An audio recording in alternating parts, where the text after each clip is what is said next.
Hello, and thank you for joining us. All around the world, Catholics have begun a 9-day mourning period for Pope Francis. The 88-year-old pontiff died Monday morning following a stroke and subsequent heart failure. He had been released from the hospital in March after spending 38 days there with a bout of double pneumonia. Pope Francis made his last public appearance on Sunday to give his Easter blessings. He also met with Vice President J.D. Vance that same day. Vatican officials have sealed up the Pope's apartment with red ribbon and wax as part of a Catholic tradition, signaling the papal vacancy. Pope Francis was born Jorge Mario Bergoglio in Buenos Aires, Argentina. In 2013, he became the first Latin American leader of the Catholic Church following the resignation of Pope Benedict XVI.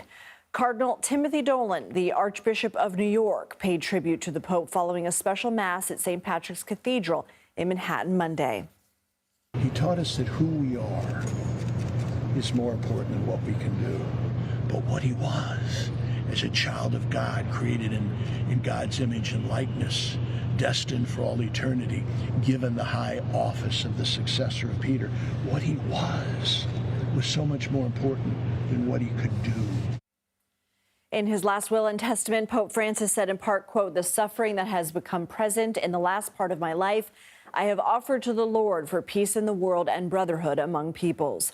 Joining us now is CBS News Papal contributor Frank Rocca. Frank, thank you for being here.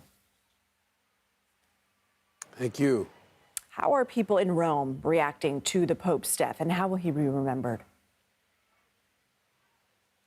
Well, people in Rome, many people came down to St. Peter's Square today. It helped that it was a holiday, a national holiday in Italy the day after Easter, and also that the weather is very beautiful. So that facilitated that. There were a lot of people coming and praying and just simply remembering him.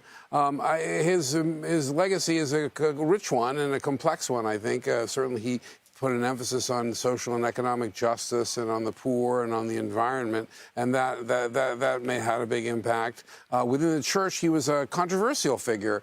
Some conservatives were distressed by his lenient approach to teachings on sexuality and on medical ethics. He played those down in favor of teachings on social justice.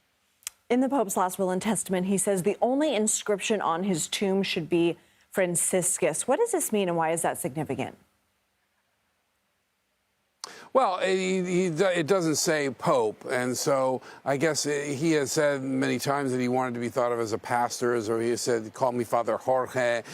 He was, or the Bishop of Rome. So it's kind of consistent with his kind of pared down, more austere style, you know, riding in small cars and living in the Vatican guest house instead of the Apostolic Palace. It seems to be consistent with that.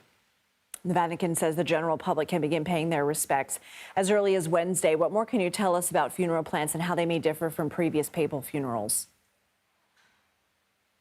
Well, we know that the Pope wants to be buried not in St. Peter's Basilica, where popes have been buried for a long time, but in the Basilica of St. Mary Major, where there's an icon of the Virgin Mary to which the Pope had a special devotion. He would always go and pray there before and after every international trip, and he went and prayed there after he was released from the hospital. So he's not going to be buried in St. Peter's. The funeral will be in St. Peter's, but he'll be buried in this other basilica. So that's already a big change. Some of the ceremonies around the papal funeral are a bit pared down. His casket won't be up on a platform, so that's more simple. He won't be in 3 coffins, just one. Before they had 3 coffins, one nesting in the other. So it's a bit simpler, but we can expect that we know that President Trump is coming, and we can expect many world leaders to come to the funeral. The date has yet to be decided, but the cardinals who start meeting tomorrow will decide that very soon. Frank Rocca, thank you for your time. Appreciate it.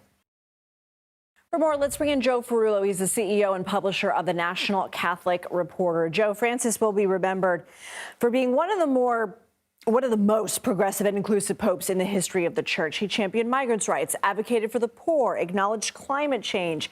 As Frank was saying, acknowledged and accepted the LGBTQ community. What kind of impact did his views have on bringing more parishioners into the fold? And do you think this approach will extend beyond his own papacy?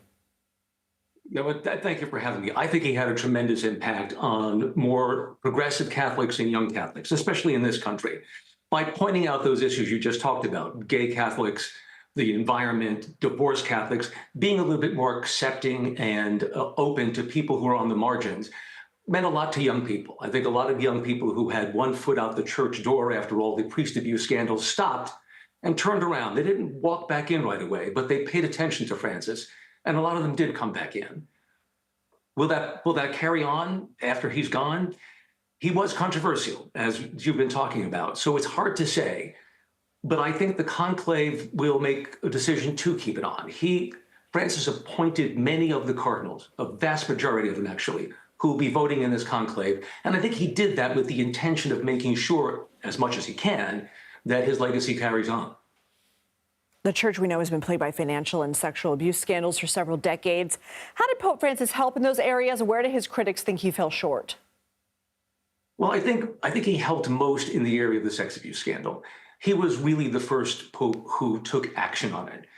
Before that, Benedict really struggled with it and did what they do in Washington a lot. He appointed commissions and said, come back to me in a few years, or don't, please. Francis was different. He called a summit of bishops back in 2019 to Rome to deal with this issue specifically, and they spent days in Rome figuring this out.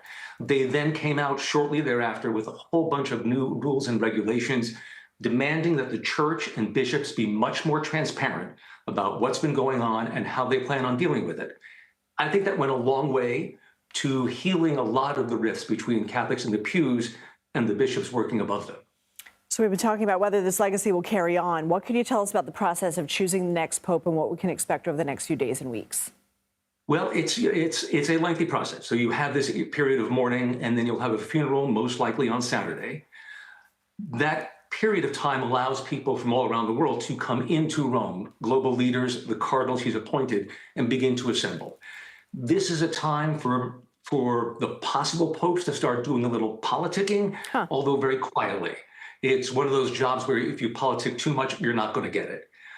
Then they'll start voting in silence, as you saw in the movie Conclave, sort of locked away. And it's anybody's guess what will happen. But there are some front runners who are the closest people to Francis right now. Victor Fernandez, an archbishop from Argentina, who's his #2 guy. Cardinal Parolin, an Italian who is his Secretary of State, have both been very, very visible in the last weeks and months, and I think have put themselves forward in a subtle way. But you just don't know. These are cardinals from all over the world, very far-flung, and they're each bringing their own personalities and their own agendas. Joe Ferullo, we really appreciate you. We do hope that you'll return. Thank you. Good speaking with you as well. Thank you.